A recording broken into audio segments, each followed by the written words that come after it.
Assalamualaikum warahmatullahi wabarakatuh. Baiklah Ananda semua, Umi akan menjelaskan tentang perkembangbiakan hewan dan tumbuhan pada pertemuan kita yang kedua.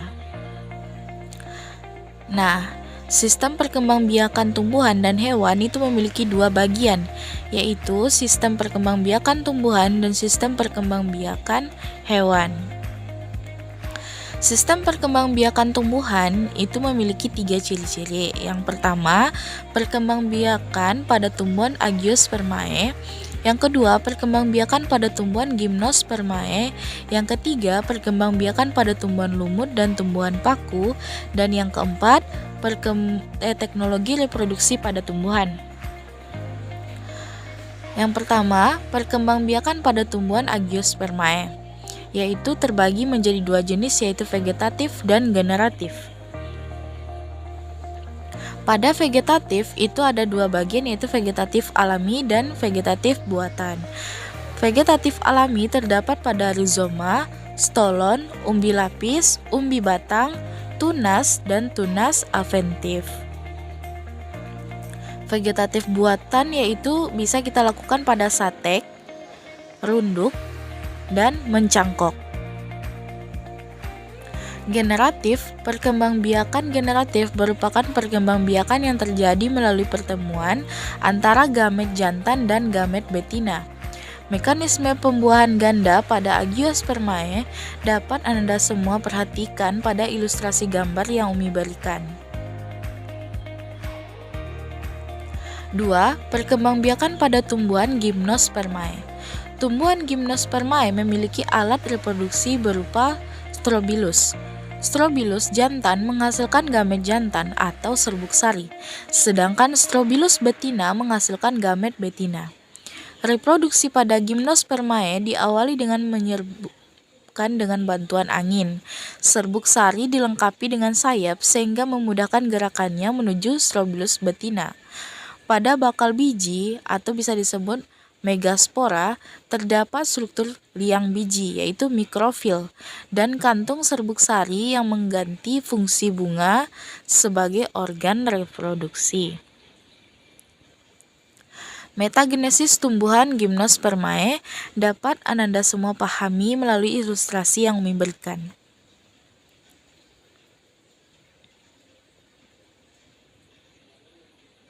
Yang ketiga, perkembangbiakan pada tumbuhan lumut dan tumbuhan paku.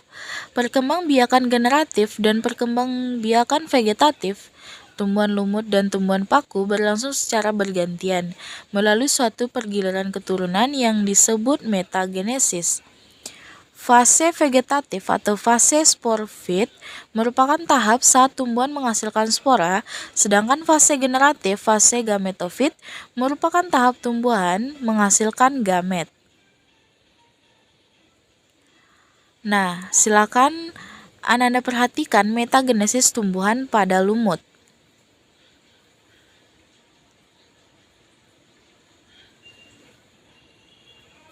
Metagenesis tumbuhan paku, homospora.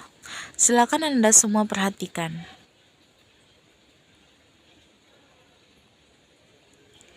Metagenesis tumbuhan paku, heterospora.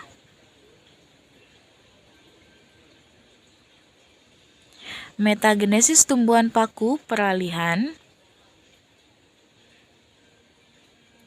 Yang keempat, teknologi reproduksi pada tumbuhan, hidroponik. Metode budidaya tanaman menggunakan air. Tanaman akan menyerap nutrisi yang terlarut dalam air untuk tumbuh. Vertikultura, metode budidaya tanaman dengan cara membuat instalasi bertingkat. Kultur jaringan, proses perbanyakan tanaman dengan memanfaatkan bagian tumbuhan untuk ditumbuhkan dalam media steril yang mengandung nutrisi. Yang B, sistem perkembangbiakan pada hewan. Yang pertama, perkembangbiakan aseksual pada hewan. Yang kedua, perkembangbiakan seksual pada hewan.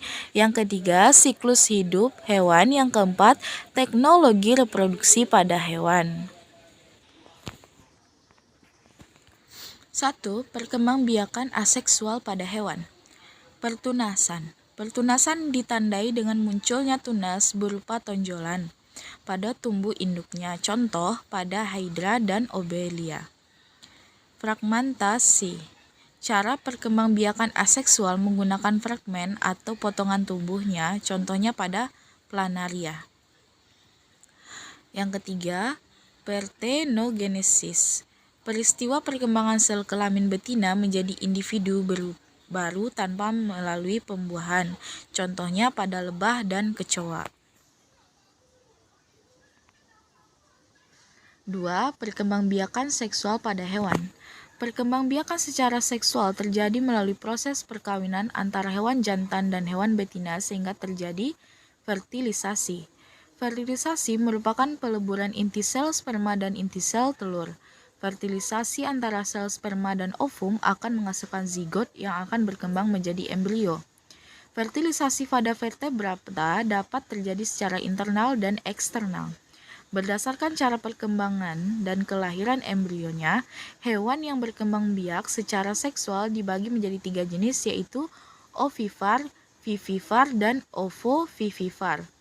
Ovipar adalah perkembangbiakan hewan dengan cara bertelur, vivipar perkembangbiakan hewan dengan cara melahirkan, dan ovovivipar perkembangbiakan hewan dengan cara bertelur dan melahirkan. Embrio hewan ini berkembang di dalam telur yang masih berada di dalam tubuh induknya. Setelah cukup umur, embrio akan menetas dan keluar dari tubuh induknya seperti melahirkan. 3. Siklus hidup hewan. Siklus hidup adalah proses pergiliran makhluk hidup dari terbentuknya zigot, tumbuh, dan mampu membentuk zigot kembali.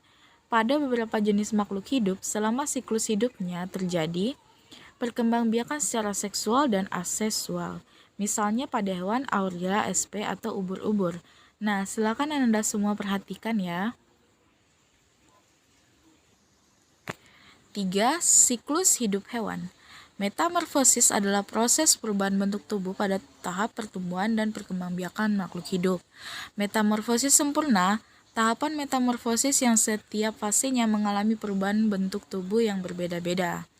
Metamorfosis tidak sempurna, bentuk hewan muda mirip dengan hewan dewasa pada metamorfosis tidak sempurna.